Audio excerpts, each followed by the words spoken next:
Bismillahirrahmanirrahim. Assalamualaikum warahmatullahi wabarakatuh. Alhamdulillahi waqtafa, wassalatu wassalamu ala nabiyil mustafa wa ala alihi wa ashabihi wa man yaqtada, amma ba'du. Para ikhwan dan akhwat yang semoga dirahmati Allah subhanahu wa ta'ala, kaum muslimin dimanapun berada, semoga Allah subhanahu wa ta'ala senantiasa memberikan dan melimpahkan rahmatnya kepada kita semuanya. Kita bersyukur kepada Allah subhanahu wa ta'ala atas segala nikmat dan karunia yang Allah subhanahu wa ta'ala anugerahkan kepada kita semuanya. Nikmat sehat, waktu luang, nikmat iman dan Islam, serta nikmat berada di atas sunnah Rasul sallallahu alaihi wasallam. Salawat serta salam semoga tercurahkan kepada Nabi kita, suri tauladan kita, Nabi Muhammad sallallahu alaihi wasallam, kepada keluarganya, para sahabatnya, dan kepada orang-orang yang senantiasa mengikuti mereka sampai hari kiamat nanti. Kaum muslimin, para ikhwan dan akhwat yang semoga dirahmati Allah subhanahu wa ta'ala, alhamdulillah, walaupun kita tidak bisa melanjutkan kajian kita di tempat biasa, yaitu di Masjid Mubaz, Masjid Umar bin Abdul Aziz, alhamdulillah Allah subhanahu wa ta'ala masih memberikan kita kesempatan untuk live streaming dari rumah. Ini merupakan salah satu nikmat yang Allah subhanahu wa ta'ala berikan kepada kita semuanya. Dan yang kedua adalah hendaklah kita bersabar terhadap wabah dan musibah yang Allah subhanahu wa ta'ala timpakan kepada kita. Karena ketahuilah ikhwan dan akhwat yang semoga dirahmati Allah subhanahu wa ta'ala, tidaklah satu pun datangnya musibah itu melainkan karena dosa yang diperbuat oleh manusia, atau karena Allah subhanahu wa ta'ala ingin menguji hamba-hambanya, atau karena Allah subhanahu wa ta'ala ingin menguji hamba-hambanya. Oleh sebab itu Al-Imam Ibnu Abbas atau yang lainnya, Ibnu Mas'ud radhiyallahu taala anhu, atau Anas bin Malik, salah seorang sahabat Nabi, mengatakan, "Ma nazzala bala'un illa bidzanbin wa ma rufi'a illa bitaubatin." Tidaklah diturunkan suatu musibah melainkan karena dosa yang diperbuat oleh manusia, dan tidaklah musibah itu diangkat kecuali dengan taubat kepada Allah subhanahu wa ta'ala. Maka menjadi pelajaran sangat besar bahwa apa yang kita lakukan dari dosa, maksiat dan lain sebagainya, semoga diampuni Allah subhanahu wa ta'ala dengan cara kita memperbanyak taubat kepada Allah. Baik, ikhwan dan akhwat yang semoga dirahmati Allah subhanahu wa ta'ala, semoga antum dan antuna semuanya dalam keadaan sehat wal afiyah, amin ya rabbal alamin, dan juga keluarga yang berada di rumah. Kita lanjutkan kajian kita pada kitab Mulakhasul Fiqhi yang dikarang oleh Syekh Shalih Fauzan hafizahullahu ta'ala, yang mana telah kita bahas sampai pada babun fi ahkamil wudu. Kita telah sampai pada bab yang berkaitan dengan hukum-hukum berwudu. Ikhwan dan akhwat yang semoga dirahmati Allah subhanahu wa ta'ala, wudu telah kita jelaskan bahwasannya, boleh saya berdiri ya? Telah kita jelaskan bahwasannya wudu merupakan komponen terpenting dalam babus shalah, yang mana kita tidak bisa dipisahkan dengan bab ini, karena Rasulullah sallallahu alaihi wasallam mengatakan miftahus sholati at-tahur, kunci dari salat itu adalah apa? Berwudu, bersuci. Bahkan Rasulullah sallallahu alaihi wasallam dalam sebuah hadisnya mengatakan la salata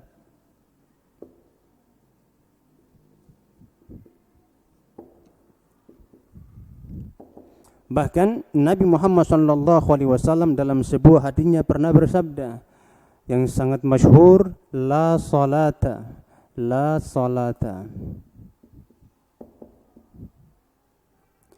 liman ahdatha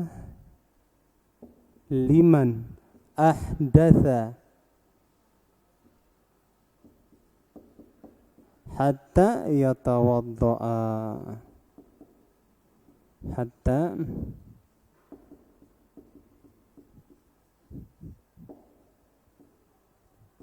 Nah, apa kata Rasulullah sallallahu alaihi wasallam? Kita perhatikan, dan ini telah kita jelaskan, hanya saja kita merojaah kembali. Karena mungkin lupa di rumah ini ya, udah lama libur tapi tiba-tiba lupa. Makanya saya akan ulangi kembali. Tadi telah kita sampaikan bahwa wudu merupakan komponen terpenting dalam bab salat. Kenapa? Karena Rasulullah sallallahu alaihi wasallam mengatakan kepada kita seperti ini, la salata, tidak ada salat. Artinya tidak sah salat seseorang. Salat seseorang. Liman ahdatha, bagi siapa saja, tidak sah salat bagi siapa saja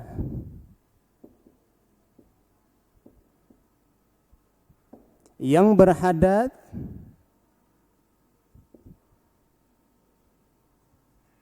sampai dia berwudu. Nah, ini hadis yang sangat masyhur. Rasulullah sallallahu alaihi wasallam mengatakan la salata liman ahdatha hatta yatawadda, kama qala, tidak sah salat seseorang bagi orang yang berhadas sampai dia berwudu. Ini hadis yang sangat masyhur. Dalam hadis yang lain Rasulullah sallallahu alaihi wasallam mengatakan la yaqbalullahu salata ahadikum idza ahdatha hatta yatawadda, la yaqbalullahu salata ahadikum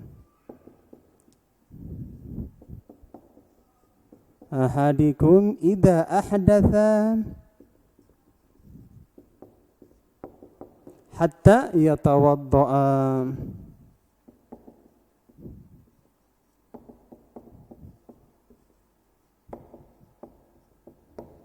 Nah, apa kata Rasulullah sallallahu alaihi wasallam? Dua hadis yang pertama dan hadis yang kedua hampir serupa.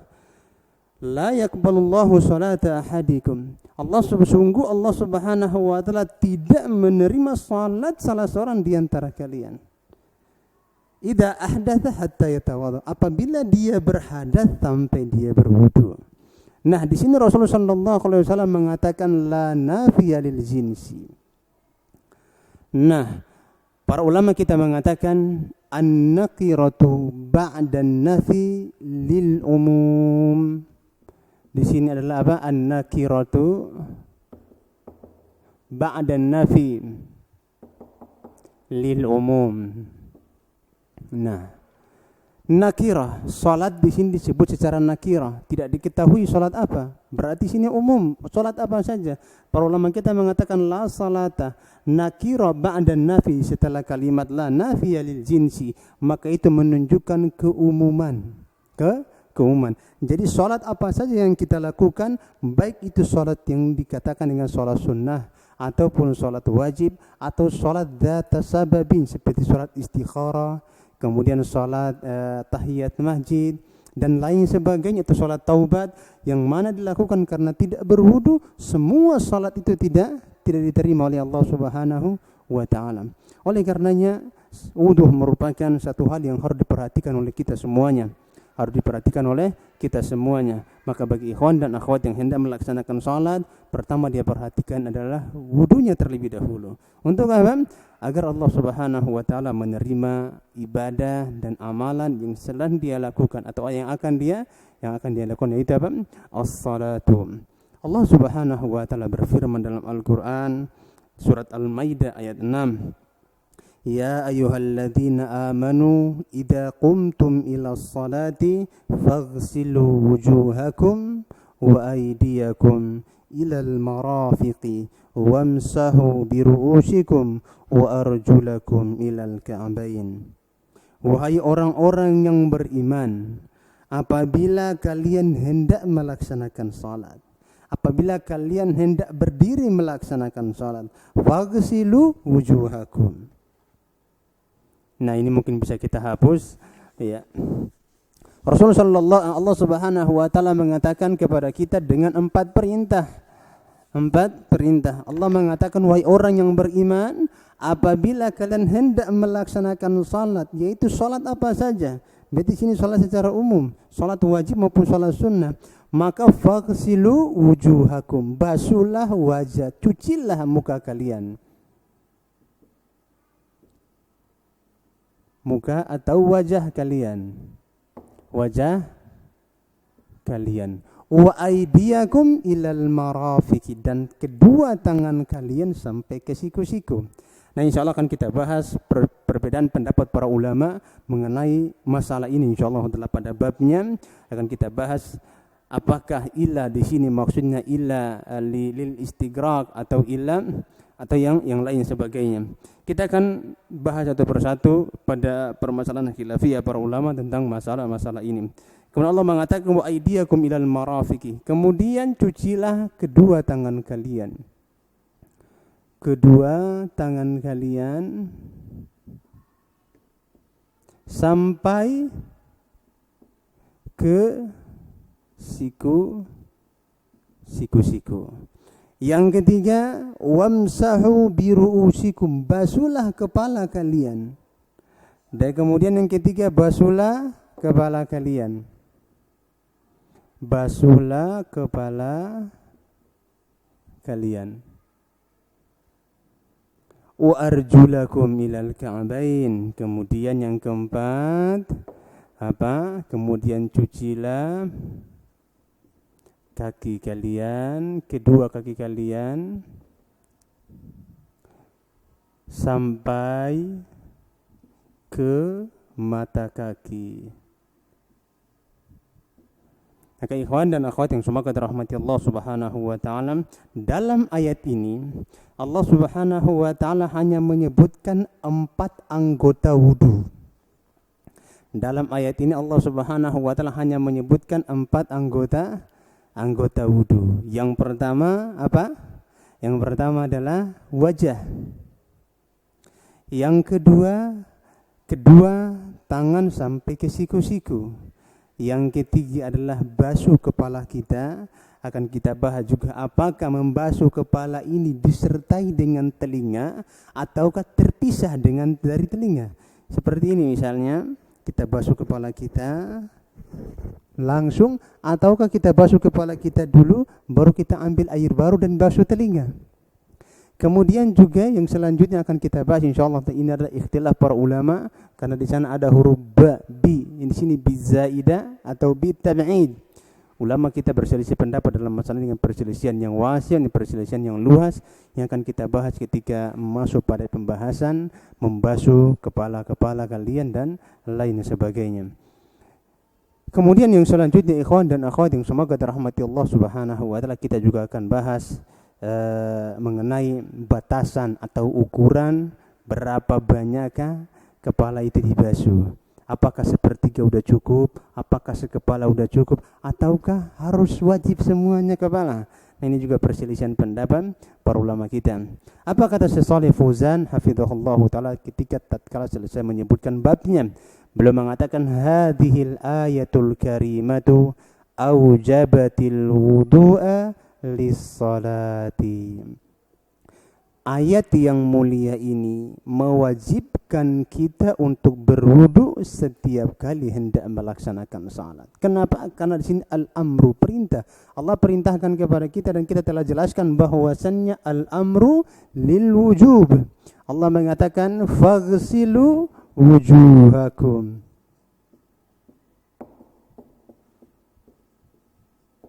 Wujuh. Nah, di sini al-amr. Wa sigatul amri fi hadhihi dalam ayat ini adalah apa? Menunjukkan wajib.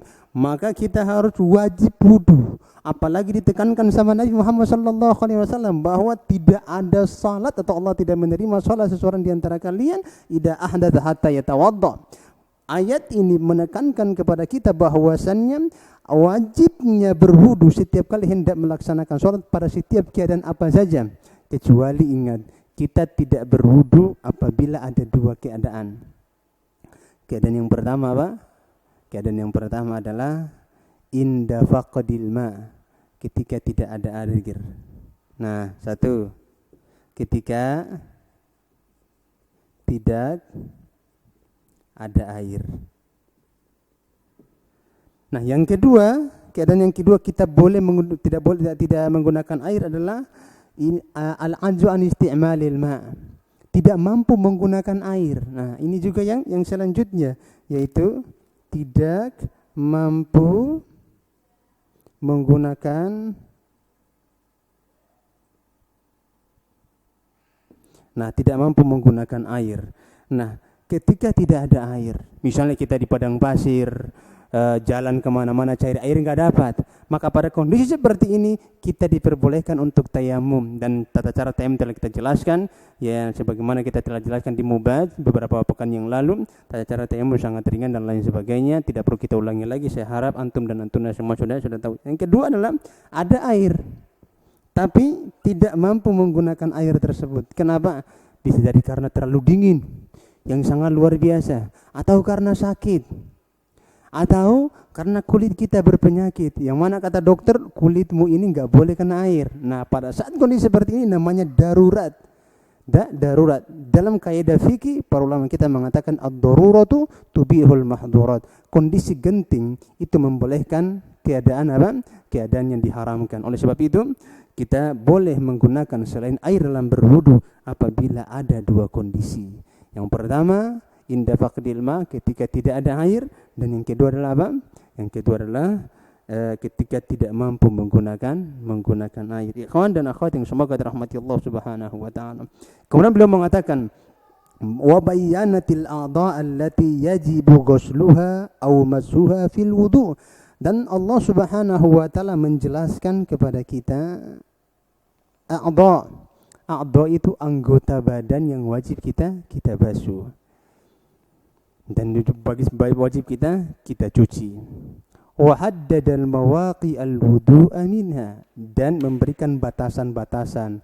Ketika kepala disuruh usap kepala, ketika tangan disuruh basuh tangan kita sampai ke siku-siku. Apakah siku-siku, apakah kita basuh tangan boleh sampai di sini atau cukup sampai di sini saja?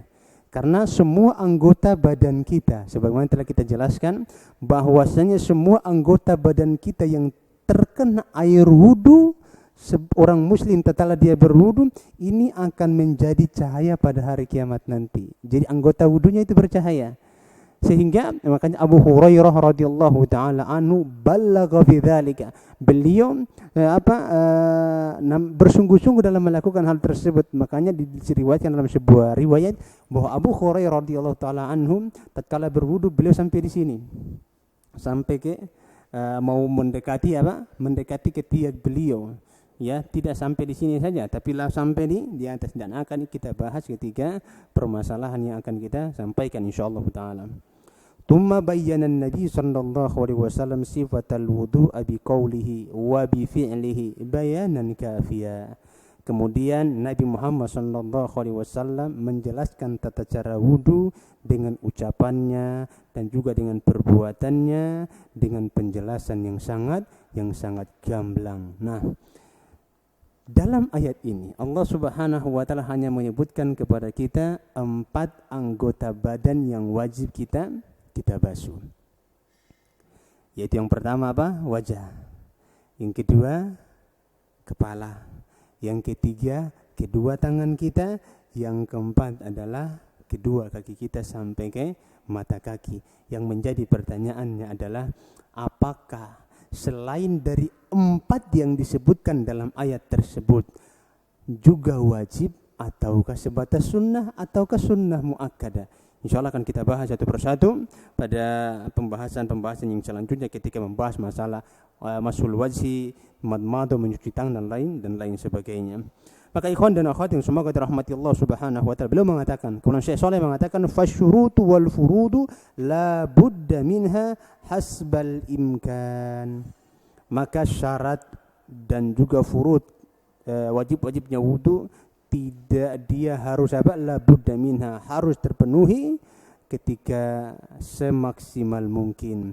Liyakunal wudu'u sahihan, agar wudu kita menjadi wudu yang sempurna dan diterima oleh Allah Subhanahu wa taala. Barakallahu fikum. Insyaallah akan kita lanjutkan setelah salat Isya. Masyaallah ya. Kayak di mubajadah kita ini. Baru nyampe materi udah habis waktunya.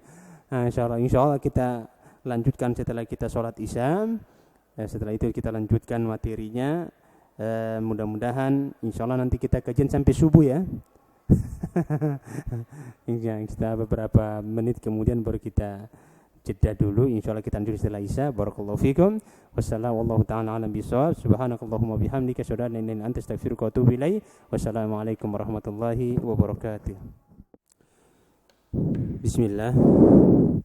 Assalamualaikum warahmatullahi wabarakatuh. Alhamdulillah. Wassalatu wassalamu ala Rasulillah wa ala alihi wa ashabihi wa mawalah.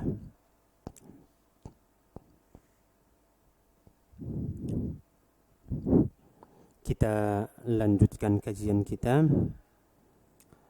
Syekh Shalih Fauzan hafizahullah taala mengatakan, "Tsumma bayyana an-nabiy sallallahu alaihi wasallam sifatal wudu'i biqaulihi wa bifi'lihi bayanan kafiya." Kemudian Nabi Muhammad sallallahu alaihi wasallam menjelaskan tata cara wudu dengan ucapannya, perbuatannya, dengan penjelasan yang sangat gamblang, yang sempurna dan gamblang. Dalam ayat ini Allah Subhanahu wa taala hanya menyebutkan 4 anggota badan yang wajib untuk dibasuh. Yang pertama, wajah kita. Yang kedua, telapak tangan kita. Yang kedua tangan kita sampai siku-siku, kemudian kepala kita, dan juga kaki kita, kedua kaki kita sampai ke mata kaki. Nah, namun selebih dari itu, seperti mencuci tangan sebelum berwudu, apakah hukumnya wajib ataukah sunnah?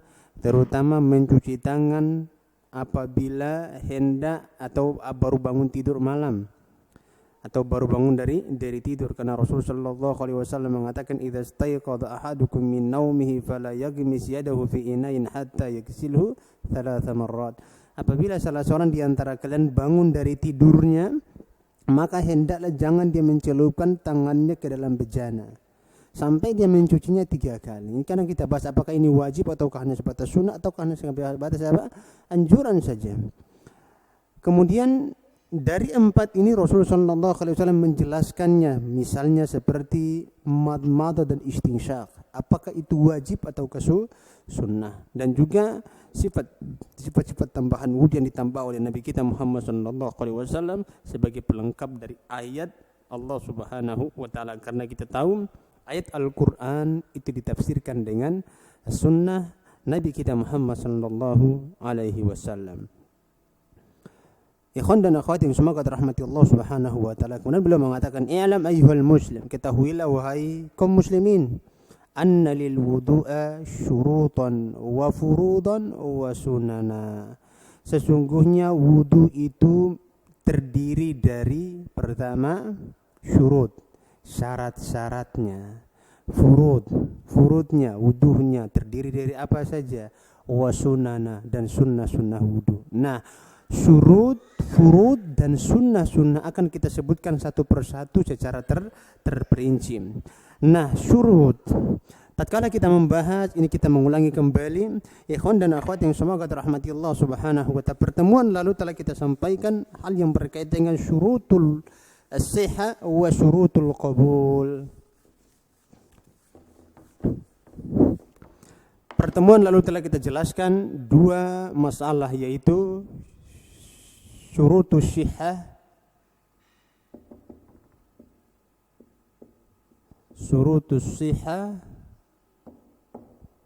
dan syurutul qabul, al-qabul. Nah, syarat sahnya dan syarat diterimanya. Tatkala kita berbicara mengenai salat, mengenai apa? Mengenai bagaimana agar salat kita diterima, atau bagaimana agar salat kita itu menjadi sah.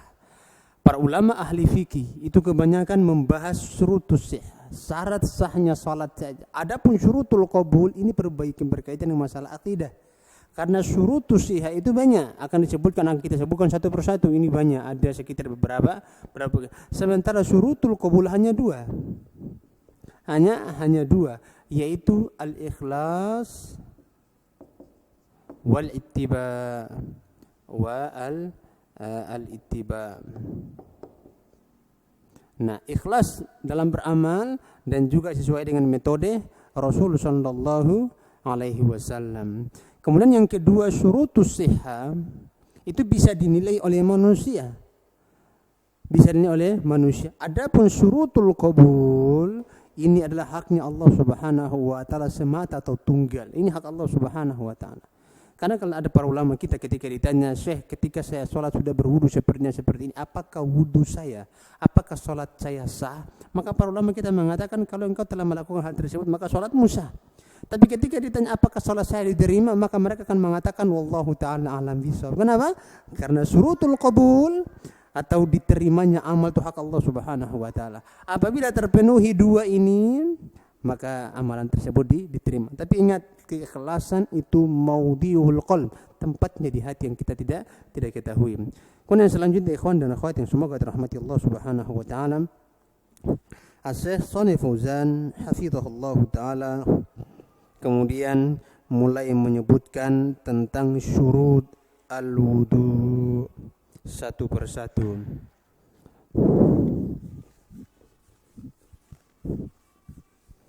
Nah, apa yang kita jelaskan pada muqaddimah tadi itu hanya sekedar murojaah apa yang telah kita sampaikan pada pertemuan-pertemuan lalu, dan akan kita bahas syurutul wudu,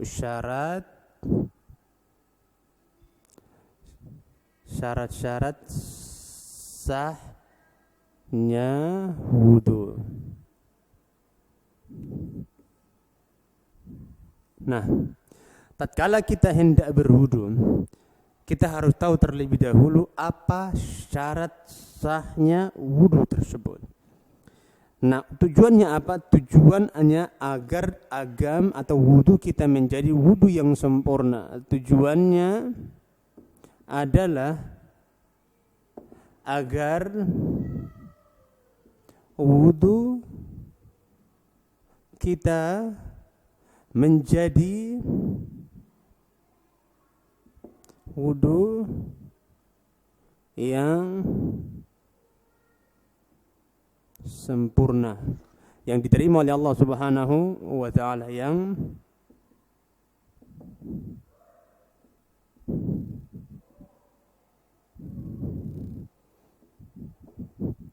diterima oleh Allah Subhanahu wa taala. Dan ikhwan dan akhwat yang semoga dirahmati Allah Subhanahu wa taala, sebelum kita lanjutkan juga pada masalah yang selanjutnya adalah kita tahu bahwasannya para ulama kita menyebutkan fikih al-ahkam itu terbagi menjadi dua. Yang pertama al-ahkam al-taklifiyah, yang kedua al-ahkam al-wad'iyah. Nah, syurutul wudu ini masuk pada ahkam al-wad'iyah. Kenapa? Karena itu dibuat oleh para ulama berdasarkan hadis-hadis dari Rasulullah sallallahu alaihi wasallam. Nah, tujuan kita mengetahui syarat sahnya salat, tujuan utamanya adalah agar wudu kita menjadi wudu yang sempurna yang diterima oleh Allah Subhanahu wa taala. Syekh Shalih Fauzan hafizahullah taala kemudian mulai menyebutkan satu persatu syarat sahnya wudu. Beliau mengatakan yang pertama sampai yang keempat. Berarti nomor 1 sampai nomor 4. Syarat yang pertama sampai syarat nomor 4 kita akan rinci. Yang pertama, yang kedua, yang ketiga, dan yang keempat. Ikhwan dan akhwat yang semoga dirahmati Allah Subhanahu wa taala. Syarat yang pertama kata beliau Islam. Nah, ini yang terpenting, syarat yang terpenting, orang yang hendak berwudu dia harus Islam terlebih dahulu. Nah, kenapa? Karena Allah Subhanahu wa taala mengatakan dalam surat Ali Imran, "Inna ad-dina 'indallahil Islam." Sesungguhnya agama yang ada di sisi Allah Subhanahu wa taala hanyalah Islam. Kemudian Allah Subhanahu wa taala juga mengatakan dalam sebuah ayat, "Wa may yabtaghi ghairal islami dinan falyuqbala minhu wa huwa fil akhirati minal khasirin." Barang siapa yang beragama selain dengan agama Islam, maka tidak diterima satu pun amalan kebaikan dia. Wa huwa fil akhirati minal khasirin, dan kelak di akhirat nanti dia termasuk orang yang merugi. Maka syurutus shihah yang pertama adalah orang harus Islam. Orang Nasrani kalau dia mau berwudu silahkan, tapi wudunya tidak sah. Kenapa? Karena syarat yang pertama tidak terpenuhi, yaitu apa? Al-Islam. Bahkan dalam sebuah hadis Rasulullah SAW mengatakan dengan tegas bahwa orang Yahudi dan Nasrani apapun amalan mereka lakukan pasti mereka masuk neraka. Apa kata Rasulullah SAW? Ma min Yahudiyun wala Nasraniyun thumma yamutu yasma'u bi. Tidaklah seorang Yahudi pun atau Nasrani pun yang mendengar aku diutus. Mereka tahu Nabi diutus kepada mereka. Walam yu'min billadzi ursiltu bihi thumma mata, kemudian dia meninggal dunia. Walam yu'min billadzi ursiltu bihi, dan dia tidak beriman dengan risalah yang aku diutus dengannya, illa kana min ashabin nar, kecuali dia termasuk penghuni neraka. Nah, berarti syarat yang pertama tatkala kita hendak berwudu kita harus Islam terlebih dahulu. Nah, mudah-mudahan penonton dapat Islam semua ya. Islam juga harus Islam benar-benar ini ya, bukan Islam KTP. Ya, Islam KTP juga ya. Kita ingat Islam adalah Islam yang betul-betul Islam, yang memang keluar kita ucapkan keislaman kita dari hati kita dan kemudian kita benarkan dengan hati kita ucapkan dengan lisan kita dan dibenarkan dengan hati kita. Ini yang pertama adalah al-Islam. Maka seorang yang hendak berwudu yang harus diperhatikan terlebih dahulu adalah al-Islamu, yaitu al-Islam, karena Allah Subhanahu wa taala tidak akan menerima agama amalan apapun dari selain agama Islam. Lah Ustaz, bagaimana kok Islam tidak selain agama Islam tidak diterima oleh Allah Subhanahu wa taala? Tapi kan dalam Al-Qur'an Allah Subhanahu wa taala mengatakan bahwa tidak akan masuk surga kecuali orang Yahudi dan Nasrani. Bagaimana ini? Nah, ini kalau kita enggak hafal Quran bahaya ya. Kalau kita enggak hafal Quran bahaya ini. Kenapa? Karena Allah mengatakan dalam Al-Qur'an wa qalu lan tadkhulul jannata illa man kana hudan aw nasara. Dalam surat Al-Baqarah. Dan orang-orang Yahudi dan Nasrani berkata, sungguh wahai umat Islam, kalian tidak akan masuk surga kecuali orang-orang Yahudi dan Nasrani. Ini dalam Al-Quran Allah katakan seperti itu. Apa kita bantahnya? Tapi Allah tidak menerima amalan mereka. Bahkan Rasulullah menegaskan bahwa mereka adalah penghuni neraka. Nah, bagaimana kita bantahnya kira-kira? Nah, ini kita harus hafal Quran. Surat Al-Baqarah ayat 111. Ini firman dalam ayat surat Al-Baqarah ayat 111. Apa kata Allah? Bantah dengan ayat selanjutnya. Apa bantahannya? Qul. Bantahan selanjutnya adalah tilka amaniyuhum. Itu hanya angan-angan mereka saja. Qul hatu burhanakum in kuntum shadiqin. Katakan kepada mereka, datangkan bukti-bukti kalian kalau memang benar-benar kalian itu orang-orang yang jujur. Orang-orang yang jujur. Maka syaratus shihah yang pertama yang disebutkan oleh Shalih Fauzan adalah al-Islamu. Maka ingat ikhwan, agama Islam ini merupakan syarat utama seseorang diterima amalannya. Nah, ingat kita akan jelaskan tentang Islam. Nah, kenapa agama syarat yang pertama ini harus Islam, termuslim. Katakanlah muslim, dia harus muslim. Kalau dia enggak muslim, Allah tidak akan menerima sedikit pun amalan yang dia lakukan. Makanya orang kafir, bagaimana Ustaz kalau orang kafir berinfak? Orang kafir ada yang berinfak. Dia bersedekah, dia bagi-bagi rezekinya. Tapi ingat, sedekah yang dia berikan itu tidak berbuah pada dia di hari kiamat. Tidak membuahkan dia, membalaskan dia di akhirat nanti. Itu semua akan Allah balas secara kontan di dunia. Dikasih Allah Subhanahu wa taala di dunia. Namun di akhirat nanti enggak akan dapat satu peser pun. Bahkan setetes air pun mereka enggak dapat. Kenapa? Karena mereka tidak memeluk agama Islam. Maka kita kalau mau diterima salat kita, diterima amalan kita, diterima wudu kita, seorang harus menjadi orang yang muslim terlebih dahulu, apalagi di akhirat. Naudzubillah, orang-orang kafir meminta kepada orang-orang penghuni surga, wa nada ashabun nari ashabal jannati an afidu alaina minal ma' aw mimma razaqakumullah. Dan orang-orang penghuni surga, orang-orang penghuni neraka memanggil orang-orang penghuni surga, wahai penghuni surga, tuangkanlah sedikit rezeki yang Allah berikan kepada kalian, atau air seteguk air yang Allah berikan kepada kalian, atau rezeki yang Allah berikan kepada kalian, agar dapat kami nikmati, agar dapat kami minum, kami kehausan. Apa kata orang-orang muslim ada di surga? Innallaha harramahuma 'alal kafirin. Sungguh Allah Subhanahu wa taala mengharamkan kedua hal tersebut untuk orang-orang kafir, itu orang-orang yang ingkar kepada Allah Subhanahu wa taala. Para ikhwan dan akhwat yang semoga dirahmati Allah Subhanahu wa taala, syarat yang pertama adalah syurut adalah Islam terlebih dahulu. Dalilnya adalah firman Allah Subhanahu wa taala dalam surat Al-Baqarah, saya lupa. Dua-duanya dalam surat Al-Baqarah, inna ad-dina 'indallahil Islam. Kemudian yang kedua, wa may yabtaghi ghairal islami dinan. Antum kalau mau cari ayatnya baca surat Ali Imran, bukan surat Al-Baqarah, surat Ali Imran dari ayat pertama sampai ayat terakhir insyaallah dapat. Ayat pertama sampai ayat terakhir insyaallah dapat. Allah mengatakan inna dina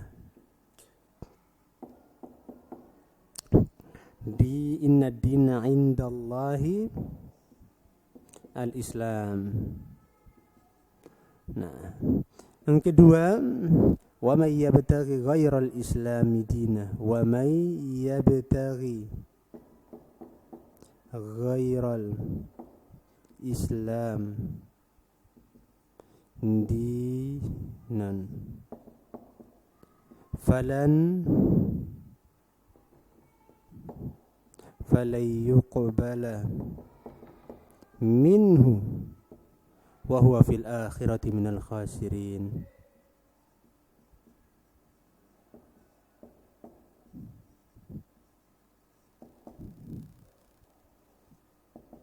Nah, ini dua ayat yang Allah Subhanahu wa taala firmankan berkaitan dengan apa?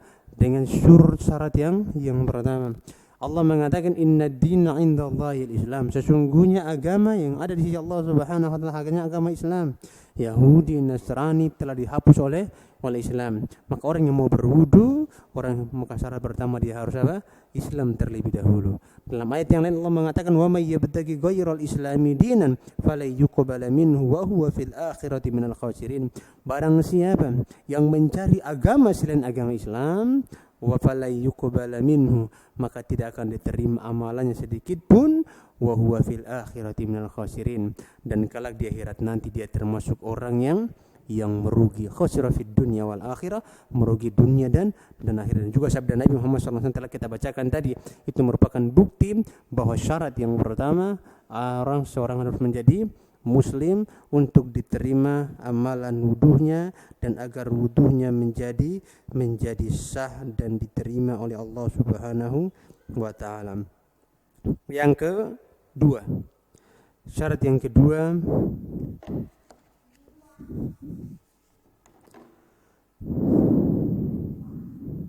berakal. Nah, orang berwudu harus berakal terlebih dahulu. Kenapa? Karena kalau dia tidak berakal, nah, Allah Subhanahu wa taala mengatakan kepada kita apa? Rufi'al qalamu an thalathatin. Rufi'al qalamu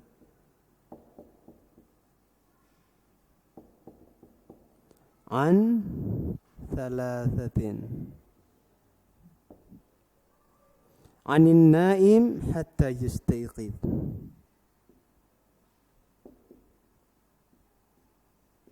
Hatta yastayqid.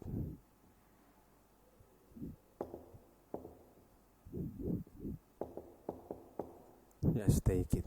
Kita hapus kayaknya ini ya. Kita hapus dulu, kita pindahkan ke atas. Anin naim hatta yastayqid.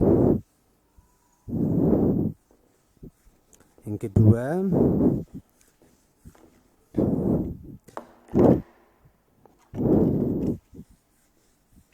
nomor dua kata Rasul, kata Saleh Fauzan hafizahullah taala adalah berakal. Nah, berakal, orang harus punya akal yang sehat. Anak kecil tidak diterima wudunya. Kenapa? Karena dia tidak memiliki akal. Kenapa akal dibutuhkan? Karena untuk membenarkan niat seseorang. Niat inilah yang terpenting. Makanya Rasulullah SAW mengatakan rufi'al qalamu an thalathatin. Yang pertama, anin naim hatta yastayqid.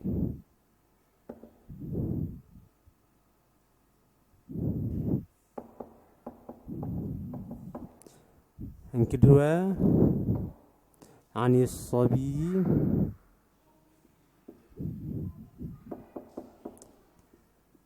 hatta yahtalim.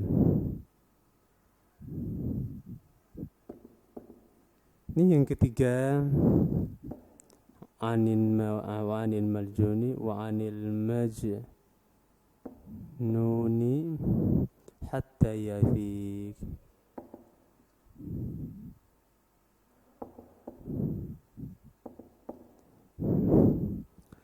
Rasulullah sallallahu alaihi wasallam mengatakan rufi'al qalamu an thalathatin.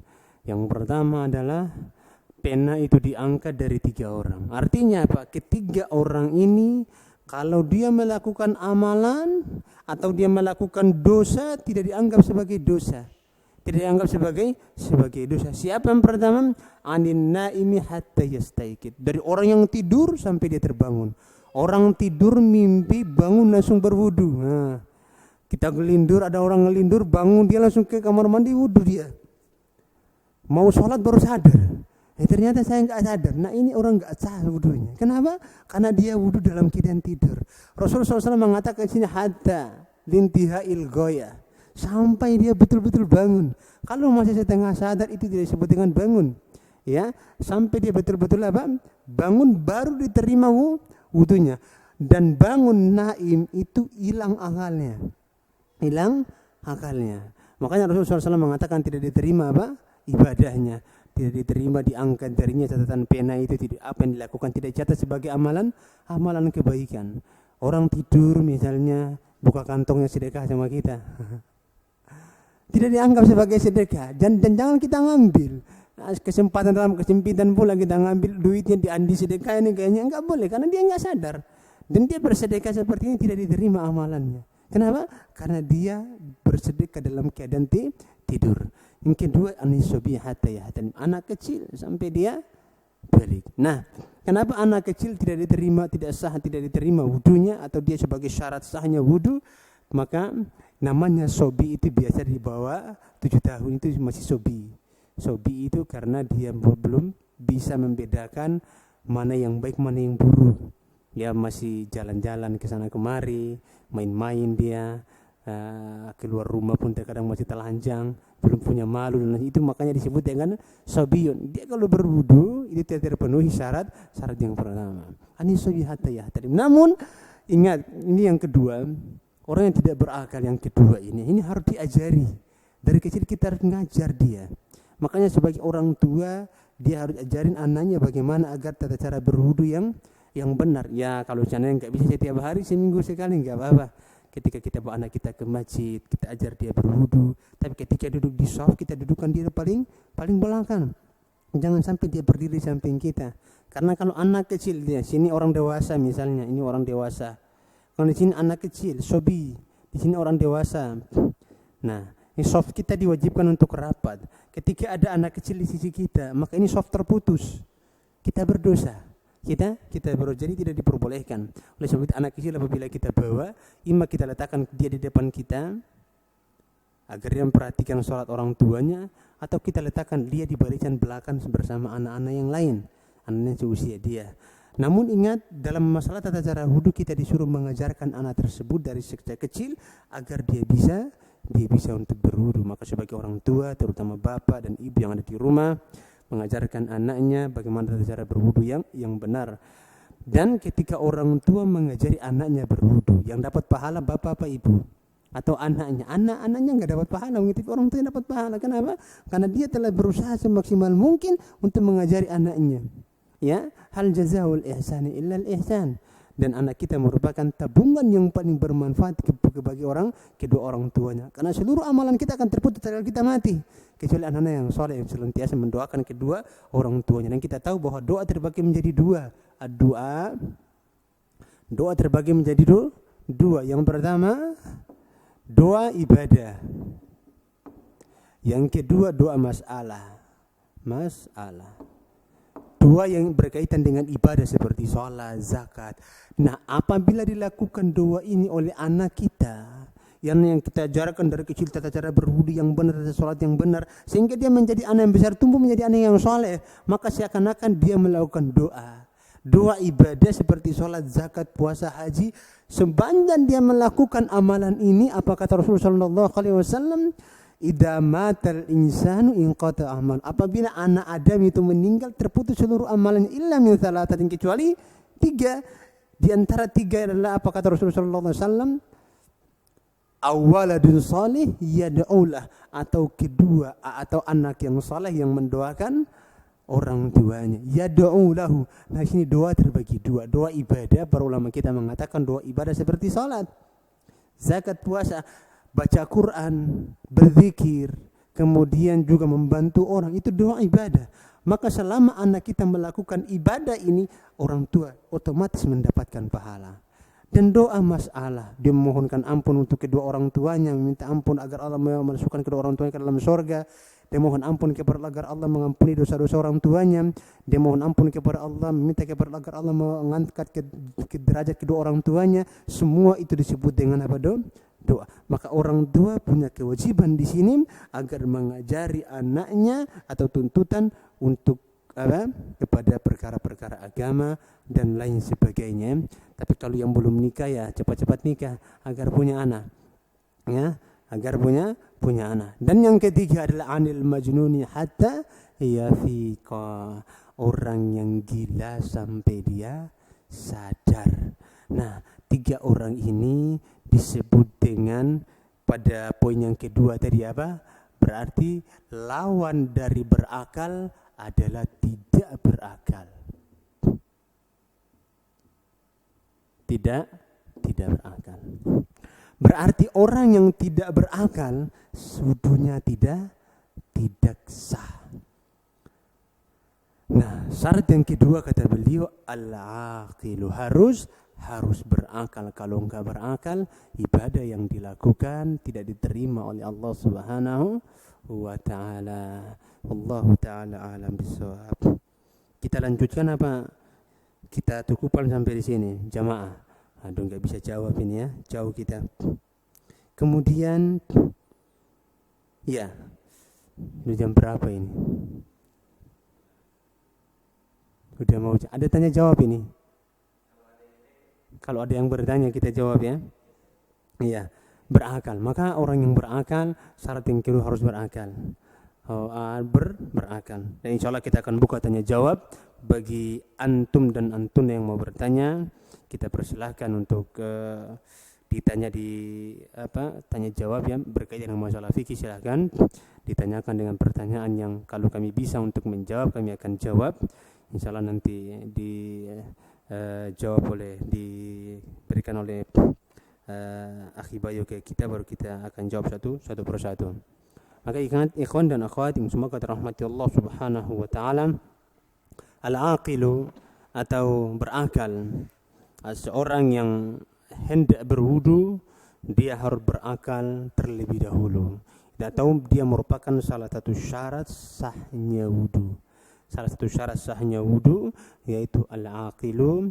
Namun ingat, bagi orang terutama anak kecil, yang pada poin yang kedua dalam hadis Nabi kita Muhammad sallallahu alaihi wasallam, anis sabiy hatta yahtalim, anak kecil sampai dia balik, ini adalah tugas orang tua agar dia mengajari, mendidik anak-anaknya tata cara wudu yang benar, agar anak itu terbiasa melaksanakan hal-hal seperti itu. Kenapa banyak anak-anak yang tidak melakukan sholat? Kenapa banyak anak-anak yang malas untuk melaksanakan sholat di waktu subuh dan lain sebagainya? Karena mungkin tidak ada kebiasaan dari orang tua melatih mereka sejak kecil. Kalau kita sebagai orang tua biasa melatih anak-anak agar berwudu, ya kalau kita nggak bisa setiap hari, ya seminggu sekali kita ngajari mereka untuk belajar wudu agar dia terbiasa sampai dia besar nanti. Insya Allah orang tua akan mendapatkan pahala kebaikan yang akan dilipat gandakan oleh Allah Subhanahu wa taala. Wallahu taala alam bisawab. Ikhwan dan akhwat yang semoga dirahmati Allah Subhanahu wa taala, sekian yang bisa kami sampaikan, mudah-mudahan bermanfaat untuk kita semuanya. Bagi yang mau bertanya kami persilahkan, kita berikan waktu 2 atau 3 menit untuk bertanya. Bagi yang mau bertanya silahkan. Tafadhal.